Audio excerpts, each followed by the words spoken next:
They claim they are defensive. Take a listen. All training that we do is training for a possible war, but it does give it a different flavor when the pressures are heightened and there's a different bit of intensity as you see, in the conditions around you. Nuclear threats show that he is begging for war. President Trump, just hours after the nuclear test, kept open the option of a military strike. Mr. President, will you attack North Korea?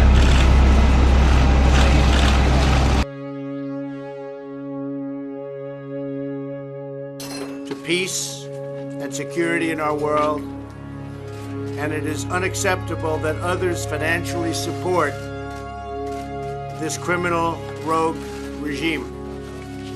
The brutal North Korean regime does not respect its own citizens or the sovereignty of other nations. Our new executive order will cut off sources of revenue that fund North Korea's efforts to develop the deadliest weapons known to humankind.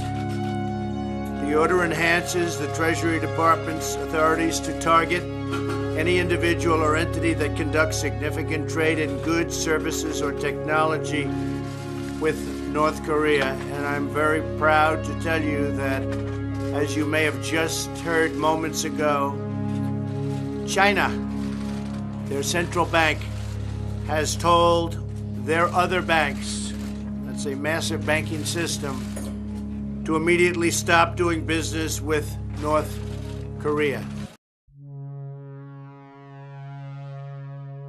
We begin with that breaking news. Japanese television running urgent warnings at this hour after first reporting another missile launch from North Korea. Japanese TV reporting the missile has passed over Japanese airspace. Several population centers have been warned. The launch is yet another provocative move on the part of North Korea. So let's get right to ABC's David Curley following late developments from Washington. David? Good evening, David. Very provocative. This missile traveled 2,300 miles and right over one of Japan's main islands. It is the second North Korean missile to fly over Japan in the past month, an extremely aggressive move by Kim Jong-un. In Japan, alarms blaring, according to the Japanese media, which says the missile was launched near Pyongyang, passing over the Japanese island of Hokkaido, landing in the Pacific Ocean. According to the Japanese broadcaster NHK, no attempt was made to shoot down the missile.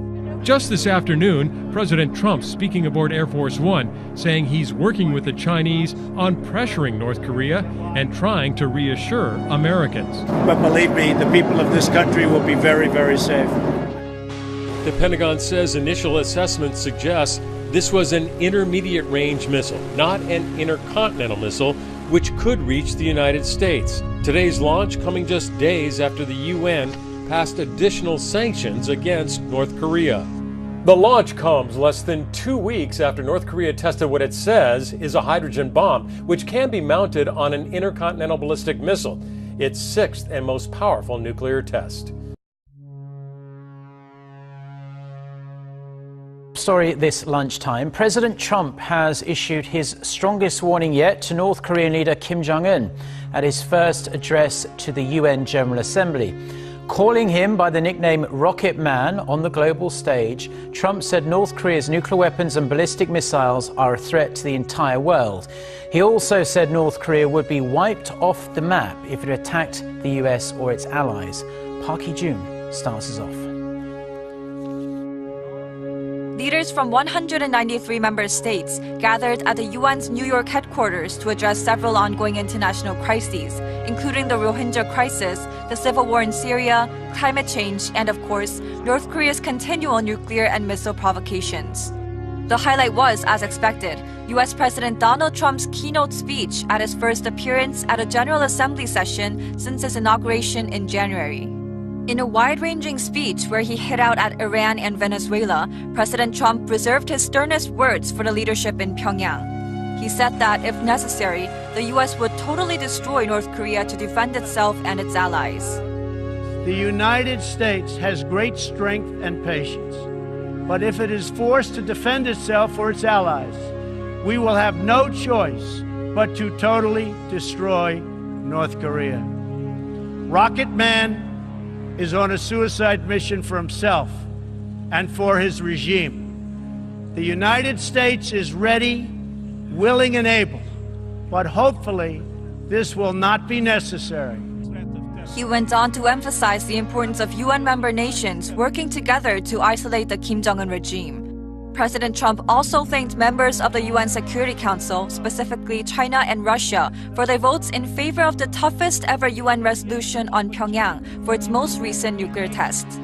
Although Pyongyang will have heard President Trump's comments loud and clear, the North Korean diplomats in New York weren't in the room to hear them as the North's UN ambassador left his seat prior to Trump's arrival.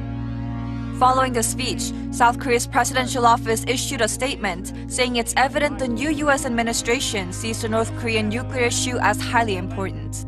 The top office also said Trump's remarks confirmed that the strongest possible sanctions are the only way to denuclearize the rogue regime. U.S. and South Korea are making absolutely sure that North Korea is aware of the kind of firepower they possess. There has been another demonstration just miles from northern soil. Senior Foreign Affairs correspondent Greg Palcott has some amazing images tonight from Seoul, South Korea. Due to the Asian time difference, most in Seoul, South Korea probably missed President Trump's strong pledge at the UN to destroy North Korea if it threatens its nukes. One South Korean analyst did tell us they were strong words and that Trump was playing a game of diplomatic chicken. In the North Korean capital of Pyongyang, the lights were no doubt burning late. Here's how one analyst imagines Kim Jong-un's take on President Trump's rhetoric. I bet you, as we speak, in Pyongyang, in North Korea, they're sitting around poring over Donald Trump's statements, trying to analyze, what does it mean? Is this guy nuts, or is he really going to do this? There is a lot of talk about possible war. In South Korea, they are practicing at it, just in case. U.S. and South Korean forces taking over a mock town, but this is an exercise with a difference. Just 12 miles away, the heavily fortified DMZ. Beyond that, North Korea. These troops are some of the most forward deployed in the region. If North Korea invaded or vice versa, these U.S. and South Korean forces would be at the tip of the spear. They're already doing maneuvers with North Korean artillery positioned dangerously nearby.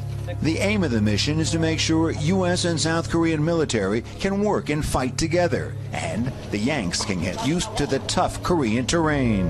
The regime of Kim Jong-un calls these drills invasion exercises, and it drives him crazy.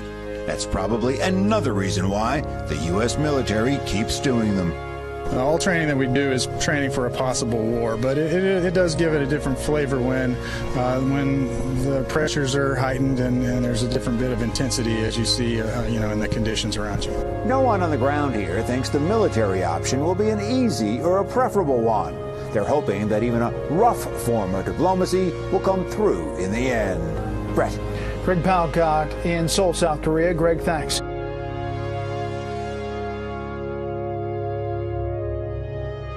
Now, following on the heels of President Trump's call for a sharp increase in military spending to deal with threats like North Korea, the U.S. Senate has approved a mammoth defense policy bill for 2018. The bill authorizes the Pentagon's budget for next year and sets guidelines on how the money is spent. Kim Hyo-sun reports.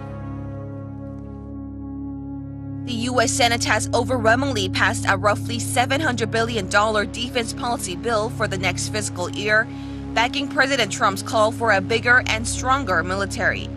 The amendment to the National Defense Authorization Act, which authorizes a $81 billion on-year increase in defense budget, was passed with 89 votes in favor and just 8 votes against. The legislation includes an additional $8.5 billion allocation for the Missile Defense Agency to strengthen missile defense. It also includes the Pentagon's pledges to defend the Korean Peninsula through the deployment of the THAAD anti-missile system and a nuclear umbrella.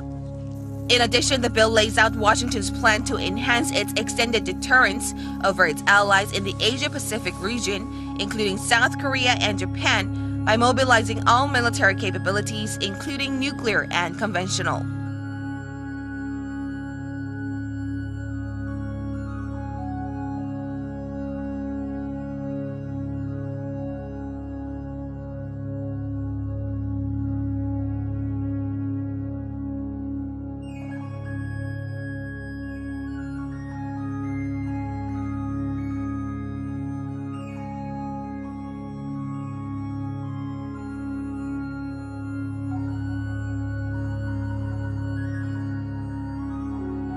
The brutal North Korean regime does not respect its own citizens or the sovereignty of other nations.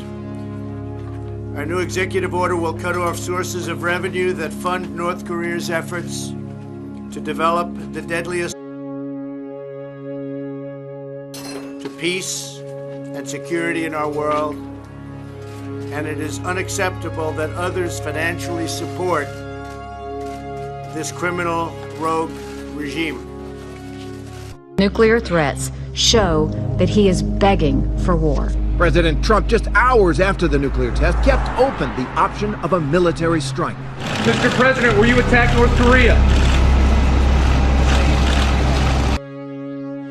They claim they are defensive. Take a listen. All training that we do is training for a possible war, but it does give it a different flavor when the pressures are heightened and there's a different bit of intensity as you see, in the conditions around you. Weapons known to humankind. The order enhances the Treasury Department's authorities to target any individual or entity that conducts significant trade in goods, services, or technology with